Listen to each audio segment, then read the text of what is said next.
میں سرفراز وائیں آپ کے سامنے دوبارہ حاضر ہوں۔ امید ہے کہ آپ کو پہلا لیکچر پسند آیا ہوگا۔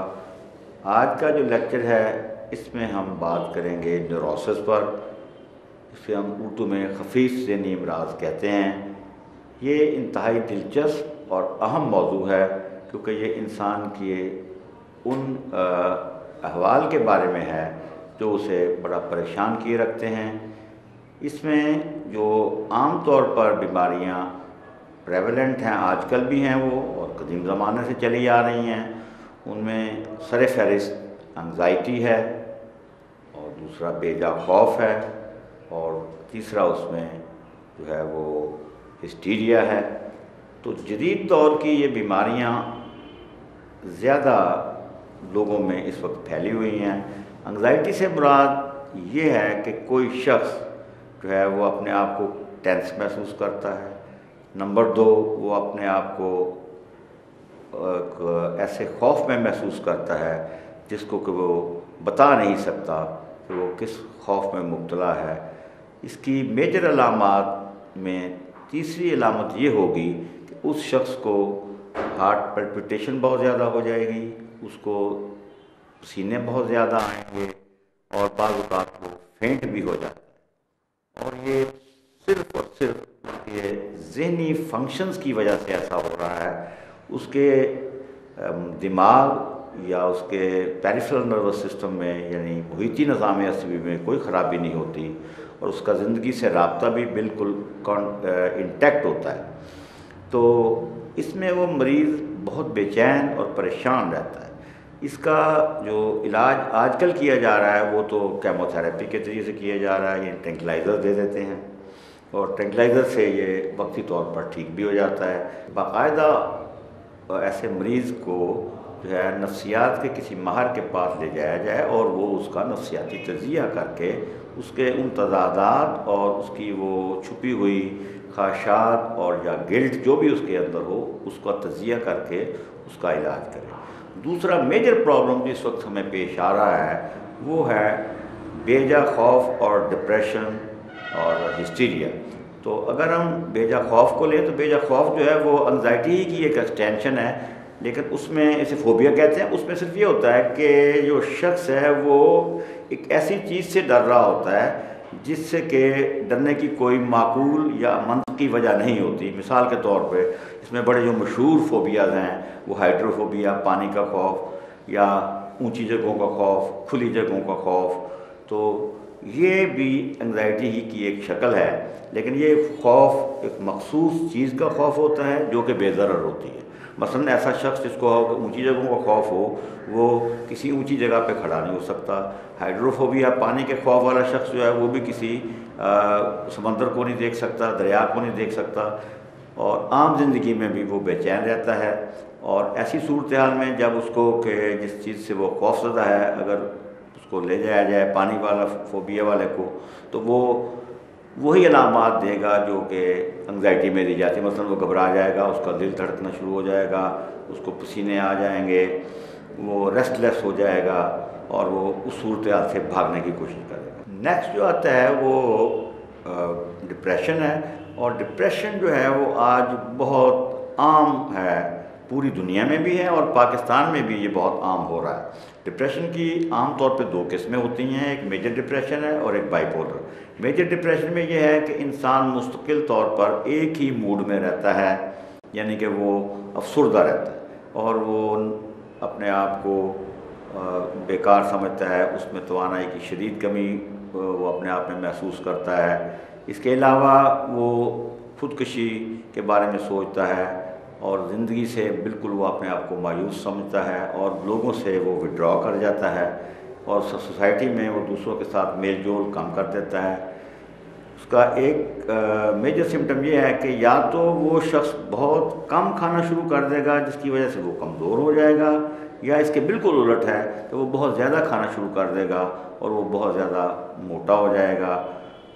دوسری جو اس کی قسم ہے بائی پولر، بائی پولر سے مراد ہے کہ 2 پولز پر، یعنی ایک اینڈ پہ وہ شخص اپنے آپ کو جو ہے وہ افسردہ محسوس کرے گا۔ یہ فیز 2 مہینے، 4 مہینے، 6 مہینے بھی رہ سکتی ہے، جس میں کہ وہی سمٹمز ہوں گے جو میجر ڈپریشن والے ہیں، کہ وہ آدمی اپنے آپ کو افسردہ محسوس کرے گا، خاموش طبع ہو جائے گا، لوگوں سے وڈرا کر جائے گا۔ دوسری فیز میں جو ہے وہ اپنے آپ کو ہائپر ایکٹیو محسوس کرتا ہے، وہ شخص تھکتا نہیں ہے، یعنی کہ یوں سمجھ لیں کہ وہ پہلی فیز کے بالکل الٹ ہو جاتا ہے، وہ بہت زیادہ ایکٹیو ہو جاتا ہے، بہت زیادہ باتیں کرتا ہے، بہت زیادہ، اور صاف پتہ چلتا ہے کہ یہ شخص اس وقت نارمل کنڈیشن میں نہیں ہے۔ اور اس کا علاج بھی جو ہے آج ہم دیکھتے ہیں عام طور پہ وہ ہے، ہم پاکستان میں بھی پوری دنیا میں بھی وہ اینٹی ڈپریسنٹس دیے جاتے ہیں، اور ایک تھیوری یہ بیان کی جاتی ہے کہ ڈوپامین کی کمی جو ہے، یہ کیمیکل ہے جو برین کے اندر ایک خاص مقدار میں موجود ہوتا ہے، اور جب اس کی بیلنس خراب ہو جائے ڈوپامین کا، تو یہ کہا جاتا ہے کہ آدمی جو ہے وہ ڈپریشن کا شکار ہو گیا ہے۔ اس کے بارے میں 2 رائے پائی جاتی ہیں۔ ایک یہ ہے کہ واقعتاً ڈوپامین کی کمی ہو جاتی ہے، دوسرا یہ ہے کہ یہ ڈوپامین کی کمی سے نہیں بلکہ نفسیاتی الجھنوں اور ایک لمبے عرصے سے جذباتی اور نفسیاتی سٹریس میں رہنے کی وجہ سے یہ سمٹمز ڈیولپ ہوتے ہیں۔ اور دوسرا سوال یہ اٹھایا جاتا ہے کہ آخر ڈوپامین کی کمی کیوں ہو جاتی ہے؟ ڈوپامین کی کمی بھی مخصوص حالات میں ہوتی ہے۔ بہرحال یہ ہے کہ آج کے جو اس کا جدید دور میں جو علاج ہے وہ یہی کیا جا رہا ہے کہ اس میں ہم کیمو تھراپی جسے ہم کہتے ہیں کہ ادویات کے ذریعے سے ہم دے رہے ہیں، اور وہ بہت برانڈز اویلیبل ہیں۔ اور دوسرا جو ہے بہت زیادہ سویئر کیسز میں اس کا علاج جو ہے وہ ECT ہے، الیکٹرو کنولسنٹ تھراپی، یعنی بجلی کے جھٹکے دینا، وہ ایکسٹریم کیسز میں دیے جاتے ہیں۔ پاکستان میں اس کا رواج نہیں ہے، لیکن یورپ میں اور امریکہ میں یہ عام استعمال کیا جاتا ہے، جھٹکے دیے جاتے ہیں، اور یہ کافی ٹھیک علاج ہے، آدمی ٹھیک ہو جاتا ہے۔ اب مسئلہ یہ ہے کہ کیا واقعتاً ڈوپامین کے کیمیکل کو بیلنس کر دینے کے بعد اس کا مسئلہ مستقل طور پر حل ہو جاتا ہے یا نہیں؟ تو ہم یہ دیکھتے ہیں کہ مسئلہ مستقل طور پر پھر حل نہیں ہوتا۔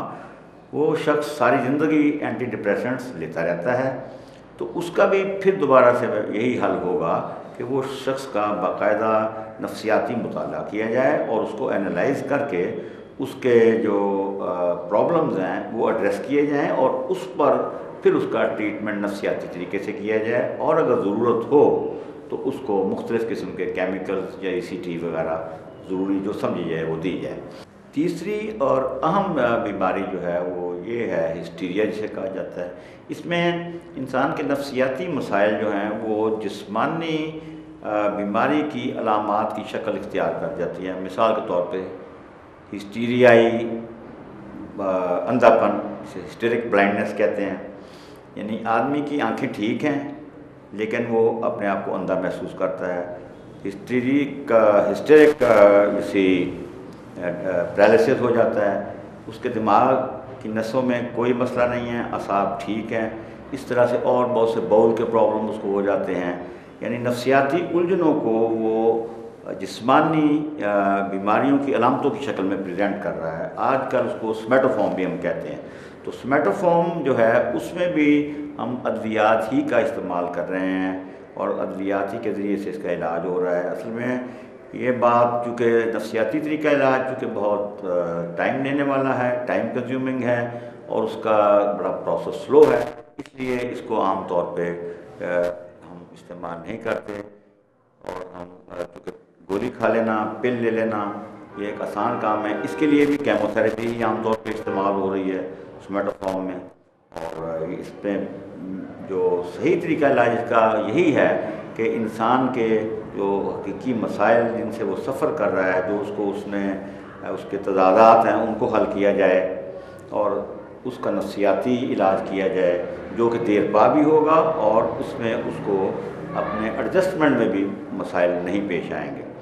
تو امید ہے کہ یہ لیکچر آپ کے لیے مفید بھی رہا ہوگا، اور آپ کو یہ آئندہ بھی کام آئے گا، اور انشاءاللہ ہم اگلے لیکچر میں پھر ملیں گے۔ اللہ حافظ۔